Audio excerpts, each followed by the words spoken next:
ನಿಮಗೆಲ್ಲ ಗೊತ್ತಿದೆ, ಈ ದೇಶಕ್ಕೆ ಭಾರತೀಯ ಜನತಾ ಪಕ್ಷ ಅಧಿಕಾರಕ್ಕೆ ಬಂದು 11 ವರ್ಷಗಳು ಕಳೀತಾ ಇದ್ದಾವೆ.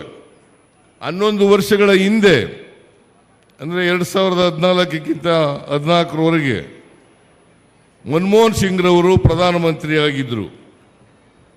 ಅವತ್ತು ಅಗತ್ಯ ವಸ್ತುಗಳ ಬೆಲೆ ಏರಿಕೆ ಏನಿತ್ತು, ಇವತ್ತೇನಿದೆ ಅಂತಕ್ಕಂಥದ್ದನ್ನು ತಾವು ಅರ್ಥ ಮಾಡ್ಕೋಬೇಕಾಗ್ತದೆ.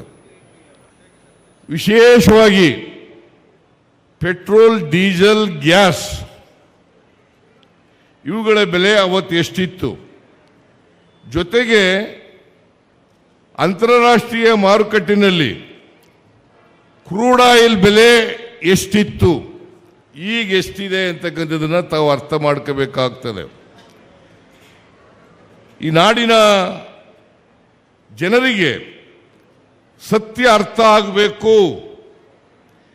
ಯಾರು ಬೆಲೆ ಏರಿಕೆಗೆ ಕಾರಣ, ಯಾರು ಇವತ್ತು ಜನರಿಗೆ ಟೋಪಿ ಹಾಕ್ತಕ್ಕಂಥ, ಮೋಸ ಮಾಡ್ತಕ್ಕಂಥ ಕೆಲಸವನ್ನ ಮಾಡ್ತಾ ಇದ್ದಾರೆ, ಇದು ಈ ನಾಡಿನ ಜನರಿಗೆ ಅರ್ಥ ಆಗಬೇಕಾಗ್ತದೆ.